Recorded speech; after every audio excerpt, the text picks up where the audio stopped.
salmonelose, que é um importante problema de sanidade avícola e que deve sempre requerer a atenção do profissional veterinário.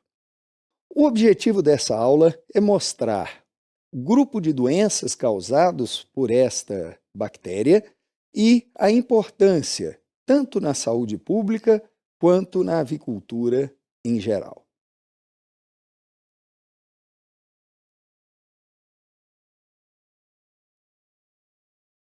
Bem, quando falamos em salmonelose, normalmente as pessoas de imediato que têm alguma informação se preocupam muito com essa bactéria.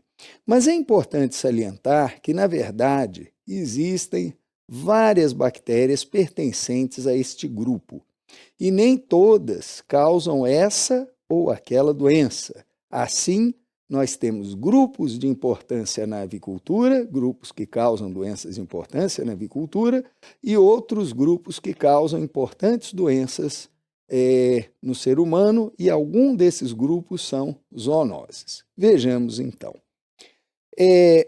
Ela preocupa, essa doença, porque ela tanto pode afetar aves quanto o ser humano, mas há um confundimento, afinal, as salmoneloses que causam doença nas aves não necessariamente causam doença no homem. Em outros casos, as aves podem ser um importante vetor, ou seja, conduzir a bactéria sem causar maiores problemas para a ave, conduzir ao homem onde pode causar uma doença. Por isso, a preocupação. Então, como nós dissemos, são 3 grandes grupos de doenças. 2 delas causam grandes perdas na avicultura e, curiosamente, esses 2 grupos não afetam o ser humano. O outro grupo, que engloba várias espécies de salmonelas, esse é uma importante zoonose. Vejamos. Justamente na área de medicina veterinária, nós estamos entre 2 grandes áreas. Uma área atendida pelo Ministério da Agricultura, Ministério da Agricultura, Pecuária e Abastecimento, o MAPA. De outro lado, nós temos o Ministério da Saúde. A profissão se situa, nessa interseção. Assim, tanto a Agência Nacional de Vigilância Sanitária, a Anvisa, quanto o Ministério da Agricultura, Pecuária e Abastecimento têm preocupações com a salmonela. O que o leigo faz muitas vezes, e algumas normativas de pessoas que não conhecem o assunto de forma um pouco mais aprofundada, é um confundimento entre uma coisa e outra. Aqui nós vamos não só esclarecer, como prepararmos você para atuar melhor na área, considerando as diferenças que ocorrem em cada um desses casos.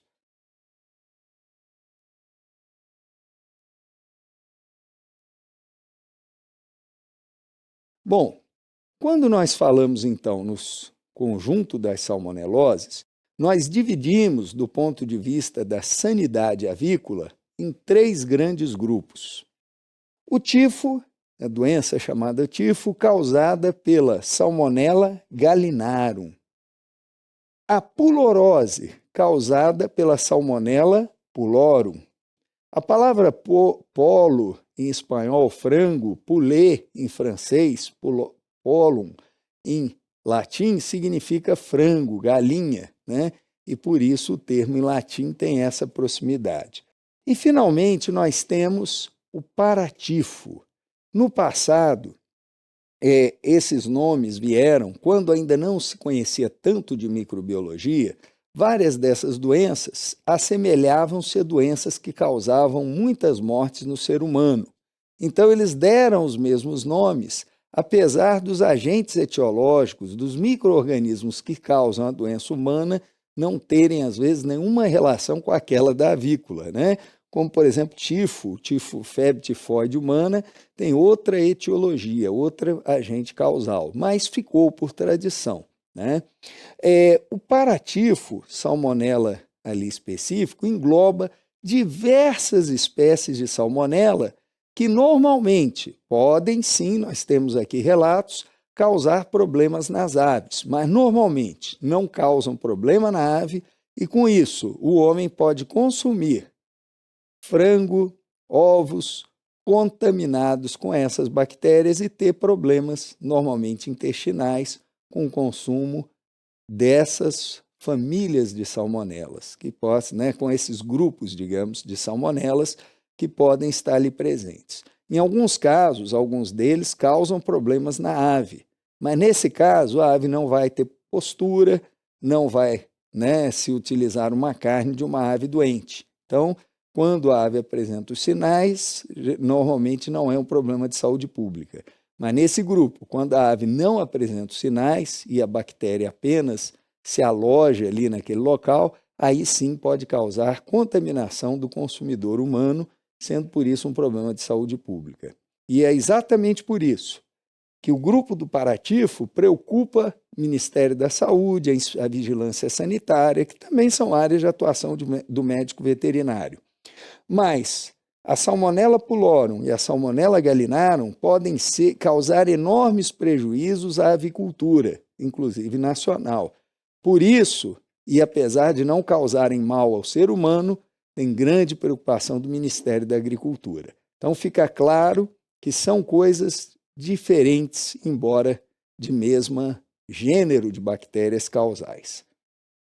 Aqui temos, dentre as salmonelas paratíficas, as que têm sido, dos últimos anos, as principais responsáveis, e por isso os testes normalmente buscam essas salmonelas, são a Enteritidis e a Typhimurium, uma das quais apresentava-se mais prevalência dos anos 70, 80 até 90, e a outra dos anos 90 para os anos 2010, têm sido as mais encontradas, mas todas duas são sempre investigadas pelas pessoas da área de avicultura, pois podem causar doenças ao ser humano e, eventualmente, nas aves.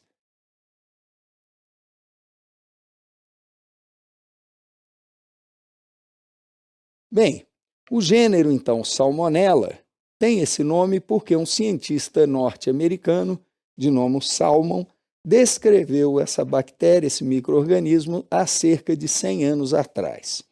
E essa espécie aqui, que está ilustrada e estava ilustrada no slide anterior, ela apresenta um flagelo. É interessante dizer que as duas espécies que afetam as aves não possuem flagelo, a família das Enterobacteriáceas. Enterobacteriáceas seriam habitantes do trato endus interno, em latim, do trato gastrointestinal de animal de sangue quente. São bacilos da família dos gram-negativos, portanto, pode-se verificar pelo teste de coloração de gram, se pertence a esse grupo, e existem, como dissemos, várias espécies, vários sorovares do gênero, responsáveis por diversos tipos de doenças. Bom, uma característica das salmonelas é a questão desses antígenos. Então, nós temos o antígeno somático, antígeno O antígeno flagelar proteico, que é o antígeno H, e o capsular, que é o de polissacarídeo, antígeno V. Quando nós falamos desse negócio de antígeno, anticorpo, isso se refere à seguinte questão. O micro-organismo ele vai possuir regiões de proteínas do soma, ou seja, do seu corpo, vai ter proteínas do flagelo, em alguns casos, e outras numa cápsula de lipopolissacarídeo. Então, a gente faz a diferenciação das espécies pela presença desse ou daquela substância proteica ou de corpo da bactéria. Essa ou aquela substância presente de proteína de flagelo. E essa ou aquela lipopolissacarídeo de membrana presente ou ausente nesses flagelos, nesses polissacarídeos de membrana. E foi dessa forma que consegue se identificar, através de antígeno anticorpo, se é essa ou aquela espécie de salmonela.